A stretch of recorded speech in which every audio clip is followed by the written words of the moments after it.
आज की इस वीडियो में हम बात करेंगे कक्षा 10वीं विषय विज्ञान आकलन कार्यपत्रक 11।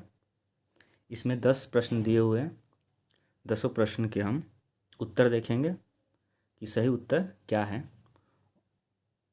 जैसे पहला प्रश्न है इसमें, वह एंजाइम जो स्टार्च मंड को सरल रूप में खंडित करता है वह है। तो ऑप्शन बेटा पहला इसका है एमाइलेज, दूसरा है लाइपेज, तीसरा है पेप्सिन और चौथा है इसका ऑप्शन ट्रिप्सिन। तो इसका करेक्ट आंसर होगा ए, डेट इज एमाइलेज। प्रश्न दूसरा है, ग्लूकोज विरंजक चूर्ण और जिप्सम का रासायनिक सूत्र है। तो ग्लूकोज का सूत्र होता है C6H12O6, विरंजक चूर्ण का होता है CaOCl2, जिप्सम का होता है CSO4.2H2O। तो बेटा इसका करेक्ट आंसर होगा आपका डी। करेक्ट आंसर होगा इसका डी। बेटा डी इसलिए होगा क्योंकि ग्लूकोज विरंजक चूर्ण और जिप्सम जिस ऑर्डर में दे रखा है उसी ऑर्डर में आपको जो है उसके उत्तर को देखना है।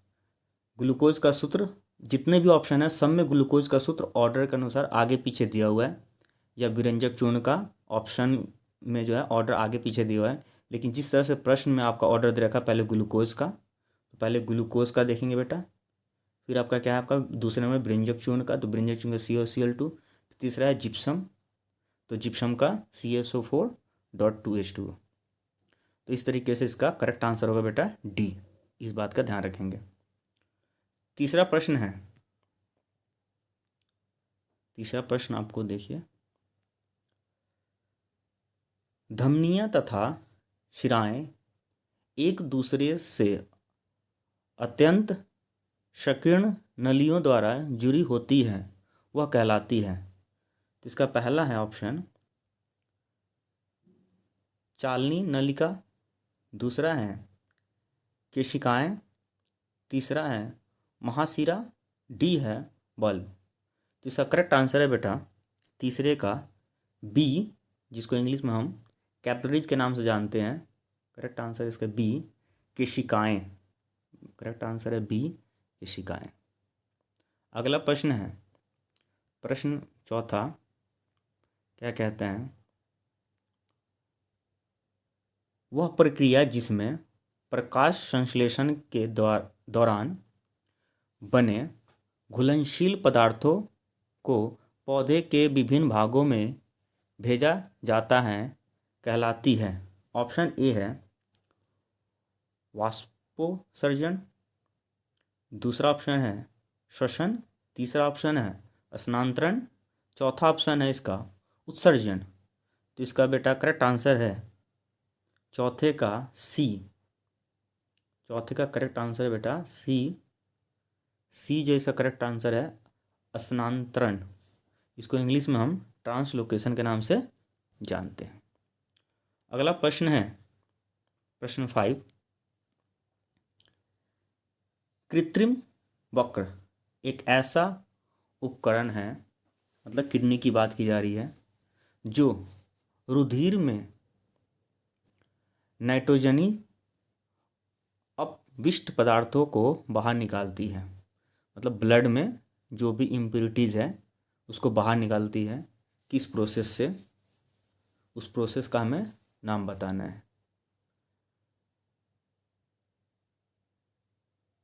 तो इसमें जो करेक्ट आंसर ऑप्शन दे रखा है जो आपका डायाफ्राम द्वारा निकालती कैसे है, दूसरा है डायलिसिस द्वारा, तीसरा है ECG द्वारा, चौथा है इलेक्ट्रोलिसिस द्वारा। तो बेटा इसका करेक्ट आंसर है बी। करेक्ट आंसर है इसका बी, डायलिसिस द्वारा। करेक्ट आंसर है इसका बी। क्वेश्चन नंबर 6 कहता है क्या है, ब्रोमीन एक अधातु है जो कमरे के ताप पर डैश है।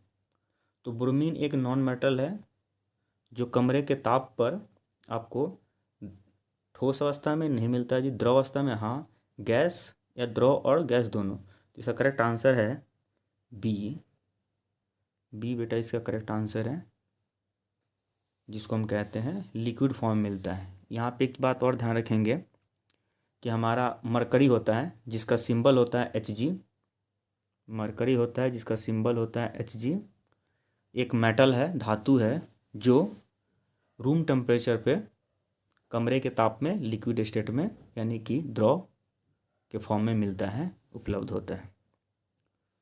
अगला प्रश्न है 7वां, धातुओं का वह गुण जो बिजली की तार बनाने के लिए उपयोग किया जाता है। तो इसमें पहला ऑप्शन है ध्वनिक, बी ऑप्शन है आधारवर्धता, सी ऑप्शन है तन्यता और डी है चालकता। तो चालकता जो है इसका तीसरा डी ऑप्शन दे रखा है, पर इसका करेक्ट आंसर है बेटा सी। इसका करेक्ट आंसर है बेटा सी, तन्यता। तन्यता को हम डक्टिलिटी के नाम से जानते हैं। अगला प्रश्न है 8वां प्रश्न, एक धातु X नरम है और जिसे चाकू से काटा जा सकता है, यह हवा में बहुत क्रियाशील है और इसे मिट्टी के तेल में रखा जाता है, वह धातु है। तो हमने बेटा एक रिएक्टिविटी सीरीज पढ़ा है क्लास 10th में, चैप्टर 3 है धातु धातु में। तो उसमें सबसे पहले पसक मैजेंटस करके याद करते हैं, जिसमें सोडियम और पोटेशियम इसका आंसर होगा बी सी, लेकिन डी ऑप्शन लिखा है बी और सी दोनों, तो इसका करेक्ट आंसर होगा सोडियम पोटेशियम बी और सी दोनों। तो करेक्ट आंसर बेटा इसका डी। प्रश्न नंबर 9 की बात करेंगे अब। कांच के प्रिज्म से गुजरते समय सबसे कम मुड़ने वाला रंग। तो सबसे कम जो मुड़ता है बेटा, आपने इसके लिए विवग्योर पढ़ा होगा, VIVGOR,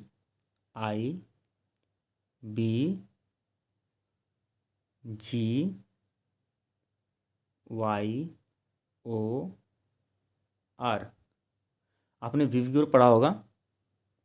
तो इस विवग्योर में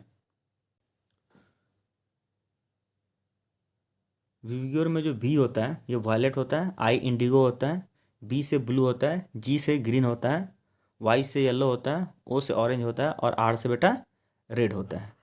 तो सबसे कम जो मुड़ने वाला रंग है वो आपका है रेड। तो रेड को हम इंग्लिश में कहते हैं रेड और हिंदी में कहते हैं इसको लाल। तो इसका करेक्ट आंसर है बेटा बी। करेक्ट आंसर है इसका बी, लाल। क्वेश्चन नंबर 10 और आखिरी प्रश्न है, उस परिघटना का उदाहरण दीजिए जिसमें टिंडल प्रभाव देखा जा सकता है। तो आकाश का लाल रंग, आकाश के इंद्रधनुष बनना, तारों का टिमटिमाना, इनमें से कोई नहीं। तो बेटा इसमें जो है आकाश का लाल रंग तो एटमॉस्फेरिक रिफ्रैक्शन की वजह से होता है। आकाश में इंद्रधनुष ये होता है बेटा आपका रिफ्लेक्शन और टोटल इंटरनल रिफ्लेक्शन की वजह से। तारों का टिमटिमाना ये भी एटमॉस्फेरिक रिफ्लेक्शन की वजह से होता है। तो इसमें से जो है टिंडल प्रभाव किसी में नहीं देखा जाएगा, तो इसका करेक्ट आंसर होगा बेटा डी। इसका करेक्ट आंसर होगा इसमें डी। अगर आपको इस वीडियो अच्छा लगे तो please like share and subscribe करें।